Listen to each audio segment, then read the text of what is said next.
and welcome to Season 2 of Queen the Greatest, a year-long celebration of Queen Live.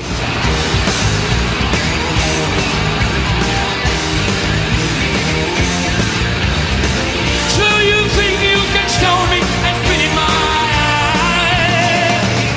eye? Over the next 50 episodes, we will go behind the scenes to reveal what goes into creating a Queen show, enjoying moments from some of their most iconic performances and demonstrating why they are widely acclaimed as the greatest live act. Our journey starts with a new and exclusive interview with Brian May and Roger Taylor to discover the importance of the first crucial aspect of any successful Queen tour, the rehearsals.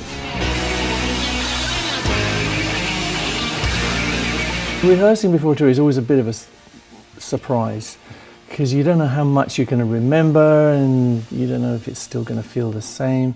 But it's surprising how stuff does flow back into your veins once you start kicking stuff around.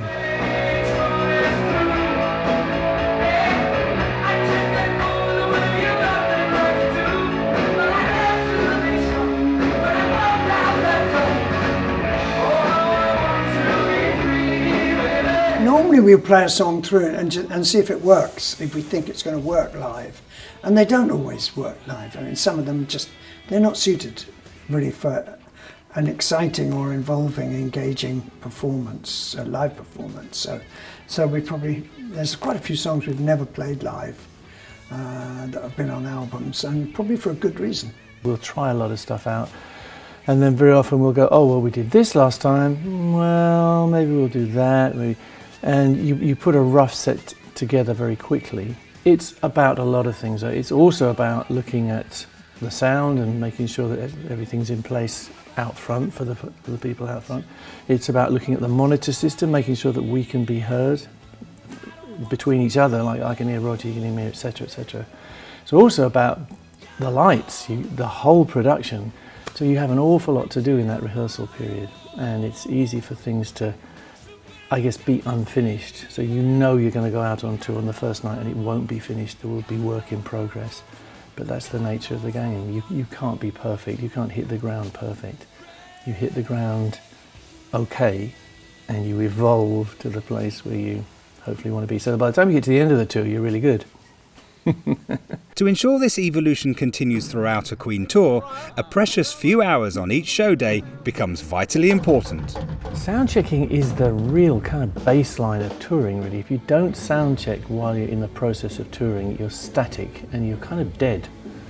That's my feeling, and I know it's Roger's feeling too.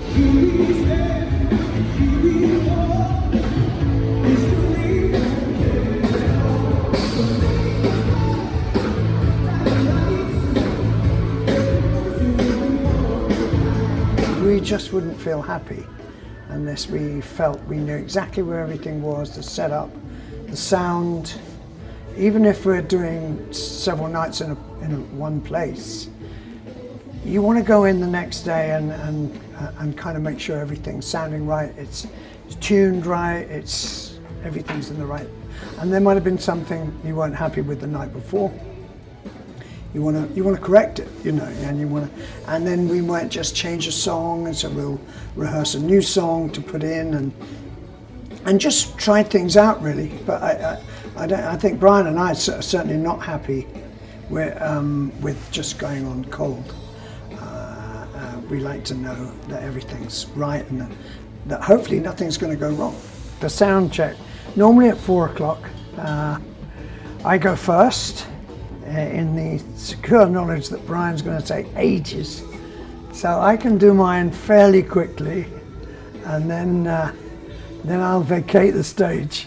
And the other guys will be in there, rhythm, bass, keys, and they'll be running through stuff technically, harmonies, stuff like that. And then Brian will come on, get his sound, and then we'll get together as a unit and play ensemble. Yeah. That's the way it normally works, yeah.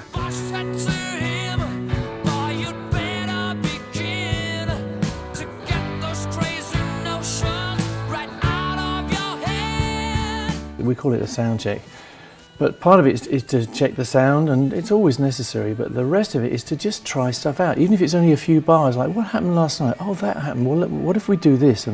And you're gradually evolving the show, finding out little bits that didn't work as well as they could, maybe they could be improved. Oh, we didn't try this song for ages, maybe we try this. And if it works out well in soundcheck, you put it in the next night. But it can be all sorts of little, small, tiny little things. Like, if I do this, generally you do that, which conflicts, so maybe, I'll do this, and just those little things which improve. They call it Kaizen in Japan, don't they? You improve tiny little things all along the way, and suddenly the whole shows an improvement. So that's why the show's so good, I think. I hope it is good. People say it's good.